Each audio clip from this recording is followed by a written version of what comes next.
et bienvenue dans Athletes Corner. Nous sommes au Focus Barrière sur les Champs-Élysées à Paris. Aujourd'hui, je reçois Franck Lagorce, le pilote automobile. Bonjour Franck. Bonjour Maxence. Merci d'être venu. Alors, je vous rappelle le principe de notre interview. On est là pour mieux vous connaître. Alors, je vais vous aider en vous donnant ce joker si vous n'avez pas envie de répondre à une question. Merci. Mais vous ne pouvez l'utiliser qu'une seule fois. Il y a votre numéro dessus, non? Je l'ai mis, oui, effectivement. Bon, je le garde alors, je le garde. Je m'en servirai. Mettez-le de côté et si vous me rendez, vous n'aurez plus le numéro. Voilà. Vous êtes prêts? Pouvez-vous me parler de votre passion, le sport automobile? C'est une passion que j'ai depuis l'âge de 10 ans. Ça fait maintenant 30 ans que ça m'anime. La première année, j'étais champion de France en karting. Mon père avait tout, mes parents sont coiffeurs, et ils ont tout investi dans ça sans savoir si ça pouvait marcher. Et j'ai eu la chance aussi, c'est qu'à un moment, on pouvait ne pas forcément aller à l'école tout le temps pour faire... C'était encore une belle époque à ce niveau-là. Et j'ai tout donné. Et puis un jour, j'ai réussi à gagner mes premières primes de course en Formule Ford après 8 ans de karting. Et c'est ce qui a fait que j'ai décollé dans ce milieu-là et que j'ai continué pour en faire carrière, mais que 10 ans après. Donc c'était très très long.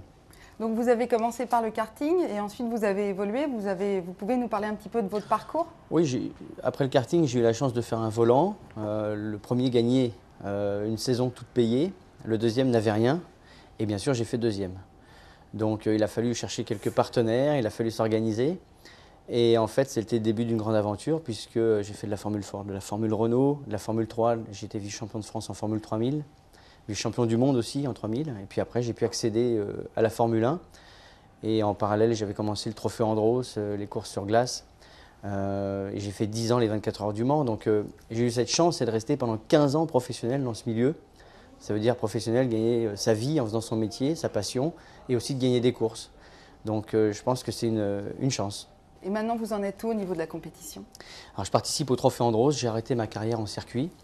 Je participe au Trophée Andros parce que c'est vraiment une discipline totalement décalée, où il y a un niveau de sportivité qui est énorme. Je me bats avec des garçons comme Alain Prost, Olivier Panis. Ça, ce sont vraiment des amis dans la vie, mais c'est surtout des vrais pilotes dans une discipline reconnue dans ce milieu-là. Donc ça, c'est énorme. Et puis, je dirais, maintenant, j'ai mis un petit peu en arrière ma carrière de pilote parce que j'ai d'autres ambitions, j'ai d'autres motivations. Et quand on a la chance de sortir de ce milieu-là, justement, pas frustré en se disant « Ah, j'aurais pu faire ci, j'aurais pu faire ça », il y a tellement de choses, de belles choses à faire, comme la télé, comme partager sa passion en consultana sur des chaînes pour le sport automobile et tout autre sport. Donc, il y a plein de choses. Et vous faites quoi donc aujourd'hui? Racontez-nous un petit peu vos nouvelles passions. Ma nouvelle passion, c'est les médias. Parce que je dis souvent une chose, c'est qu'on n'a pas besoin de gagner toutes les courses pour réussir quelque chose de bien. Mais si on a les médias avec nous, on arrive à un moment de sortir du lot. Et c'est vrai que les médias aujourd'hui, la télévision, la radio m'intéressent énormément. Je travaille depuis maintenant 4 ans comme consultant sur des grandes chaînes pour des événements comme les 24 heures du Mans, pour plein d'autres événements. Et c'est vrai que c'est quelque chose qui est intéressant parce qu'on arrive justement à donner cette passion à ces gens-là, tout en étant un petit peu d'un côté ménagère, parce qu'il y a beaucoup de gens qui ne connaissent pas, puis il y a des pros qui sont là, qui vous écoutent. Donc c'est quelque chose d'assez intéressant et pour moi, c'est vraiment quelque chose qui m'anime. Et j'ai le sentiment aujourd'hui que je suis parti dans une nouvelle carrière en télé, comme j'avais le sentiment à l'âge de 18 ans, quand j'étais derrière un volant, sans savoir trop pourquoi que je réussirais un jour à un moment dans ce milieu-là. Et là, je suis vraiment parti dans ce système-là. Parce qu'en plus, ça me plaît. Et ça aussi, c'est une chance de faire aujourd'hui ce qui nous plaît. Et au niveau de la compétition, donc, quand vous étiez encore un très grand compétiteur, est-ce que vous pouvez me parler de vos plus grandes victoires? Qu'est-ce qui vous a le plus marqué? Je pense que dans l'âme, je suis toujours un grand compétiteur. Parce qu'on n'a pas besoin d'être sur une piste pour avoir des envies, pour réussir. Je pense que ça, c'est une chose qui est importante pour tout sportif, tel qu'il soit, dans toutes les disciplines. C'est un petit peu pour nous l'école de la vie d'ailleurs. C'est de pouvoir... justement, à un moment ou à un autre, faire ressortir cette combativité, cette sportivité, ce respect. Maintenant, ce qui m'a le plus marqué dans ma carrière, c'est bien sûr de pouvoir prendre le départ de 2 Grands Prix en Formule 1, parce que ça reste quand vous êtes sur une grille de départ. Même si c'est en Australie, au Japon, vous êtes là, vous avez réussi ce pari fou de pouvoir le faire. Mais après, bon, gagner Paris-Bercy en karting, c'était aussi important. Gagner des grandes compétitions avec des grands meetings. Faire 3e aujourd'hui du Trophée Andros derrière des garçons comme Alain Prost, et devant Olivier Panis. C'est bien sûr aussi un grand souvenir. On a justement ça en nous qui fait qu'à un moment ou un autre, on s'éclate. Donc tout est important. Et qu'est-ce qui vous plaît tant dans cette discipline? Moi, ce qui me plaît surtout, c'est le respect. C'est le respect du sportif en lui-même. C'est d'aller de l'avant, de faire des choses que l'on ne pense pas être capable de faire. C'est-à-dire que quand j'étais gamin en karting, jamais j'aurais pensé un jour faire de la voiture. Et puis un jour, j'ai fait de la voiture, et puis jamais un jour, j'aurais pu penser faire de la Formule 3. Et puis au fur et à mesure, on gagne des courses, on gagne des championnats. Et bien sûr, même quand j'étais en Formule 3, je ne pensais pas un jour être en Formule 1. Et quand j'étais champion de France dans cette discipline, j'ai commencé à y réfléchir. Et c'est ça qui me plaît, c'est de faire des choses, se dépasser tout le temps.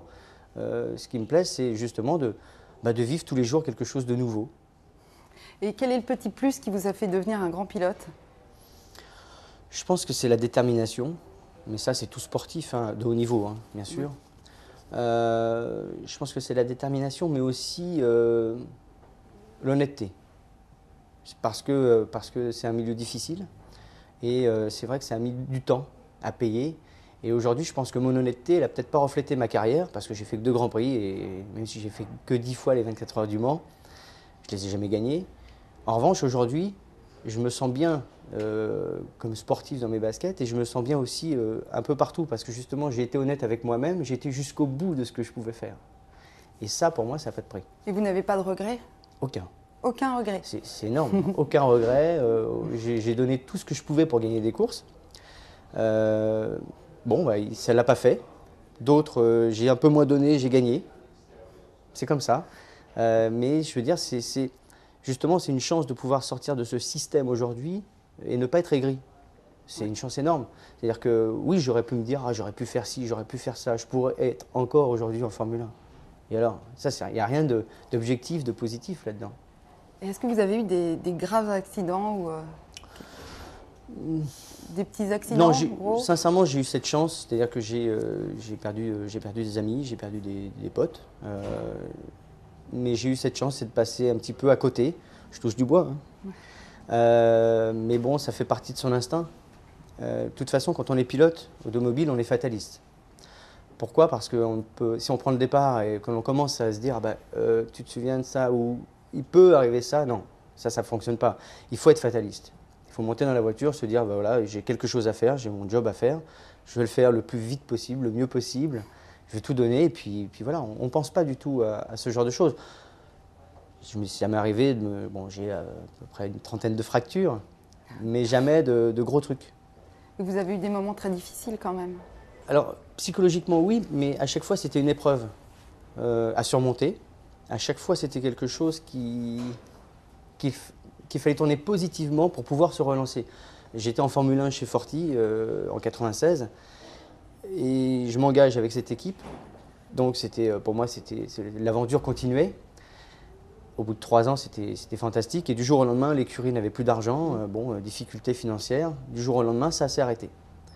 Et là, j'avais un partenaire qui était Elf à l'époque, et je leur ai dit, voilà, qu'est-ce qu'on fait maintenant? Et je me suis retrouvé dans une formule de promotion en Renault Speeder, pour le citer. C'était un championnat d'Europe, mais c'était des voitures de promotion.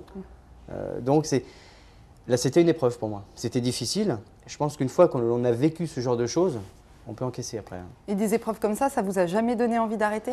Non. Par contre, ça m'a motivé à gagner le championnat d'Europe et je l'ai gagné et ça m'a permis de continuer à vivre de cette passion. J'ai repris les 24 heures du Mans en parallèle, à rebondir à chaque fois. À chaque fois, ça donne un coup de fouet. C'est pas mon truc, hein. Mais en tout cas, c'est vrai que il faut absolument que ça nous fouette et puis qu'on se dise, bon, allez, il faut avancer, il faut continuer. Et il y a des gens qui vous ont aidé dans cette aventure?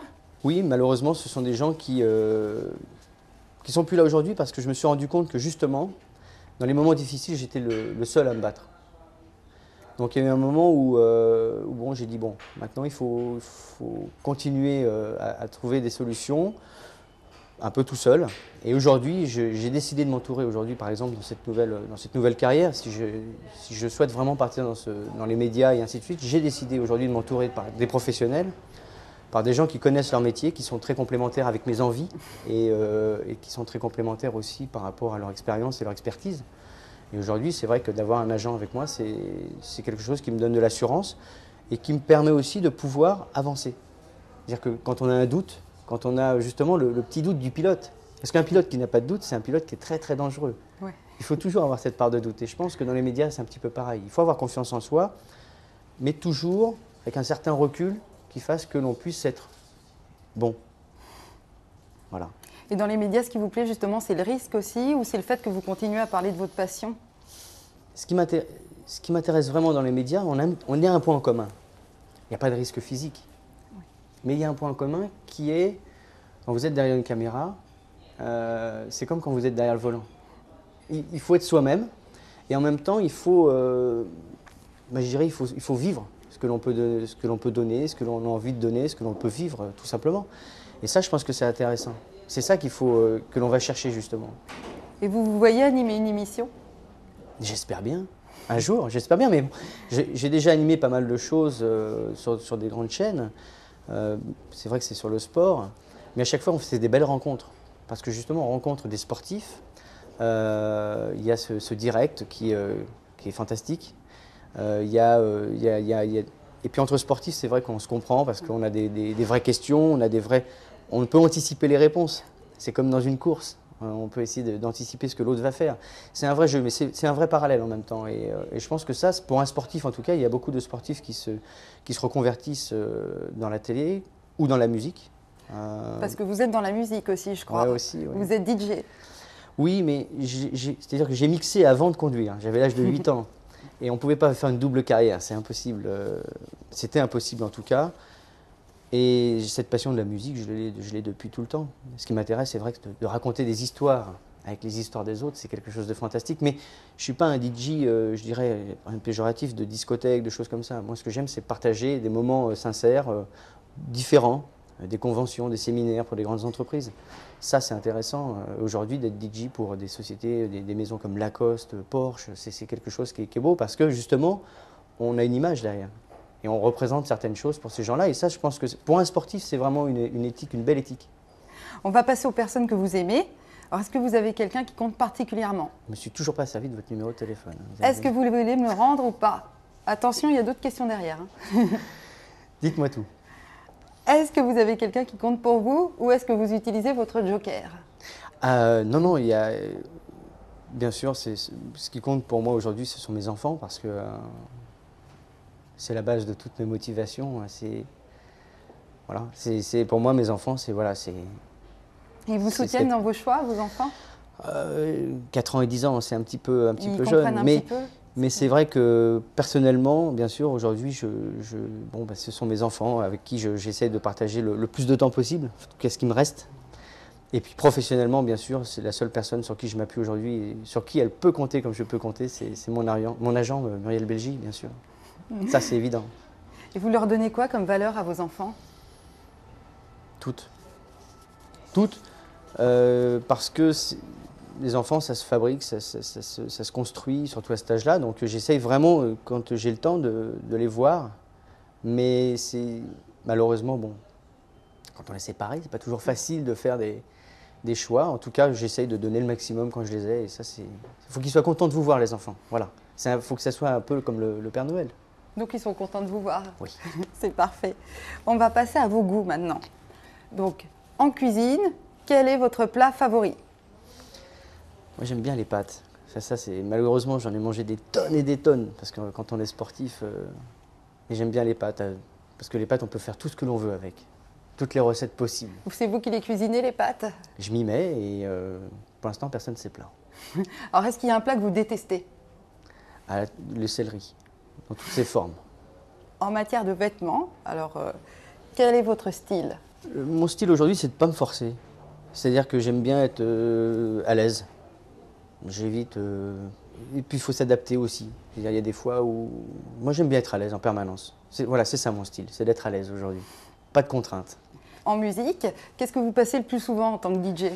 Ça dépend des soirées que l'on fait. C'est vrai que des morceaux qui sortent en ce moment qui sont extraordinaires, à base de techno, house, où il y a un vrai rythme, quelque chose de novateur. Et puis bien sûr, tout ce qui est funk, disco, qui est multigénération. C'est important aussi de s'adapter justement à toutes ces générations.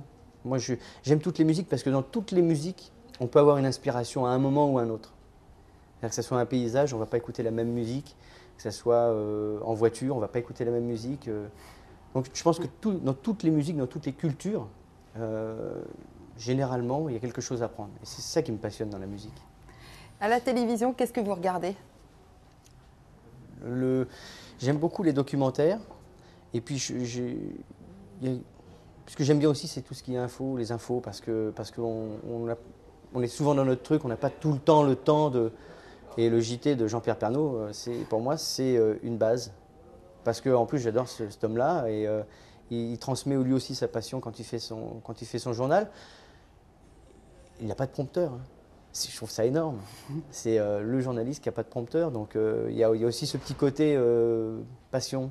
Non, j'aime bien. En plus, c'est un bon pilote. Vous gardez Jean-Pierre Pernaut et vous appelez qui? Je peux balancer là? Ouais. Ne vous gênez pas. Non, c'est pas que je vais balancer, c'est que moi j'aime pas les grandes gueules pour les grandes gueules. Je pense qu'il faut dire les choses, mais il faut pas manquer de respect aux gens. Et je pense que ça c'est le plus important dans la télévision. On peut critiquer les gens, mais il ne faut pas leur manquer de respect. Donc je pense que effectivement ce genre d'émission avec un manque de respect pour moi, n'est pas une valeur sûre. C'est quelque chose qui n'est pas fondé. Et je pense que ça, c'est un petit peu gênant parce que tout le monde mérite du respect. Et vous pensez à quelle émission? Toutes en général. Il ne faut pas non plus en faire une généralité parce qu'il y a des très bonnes émissions. Quelqu'un comme Coé, il fait un super boulot et il respecte ses invités.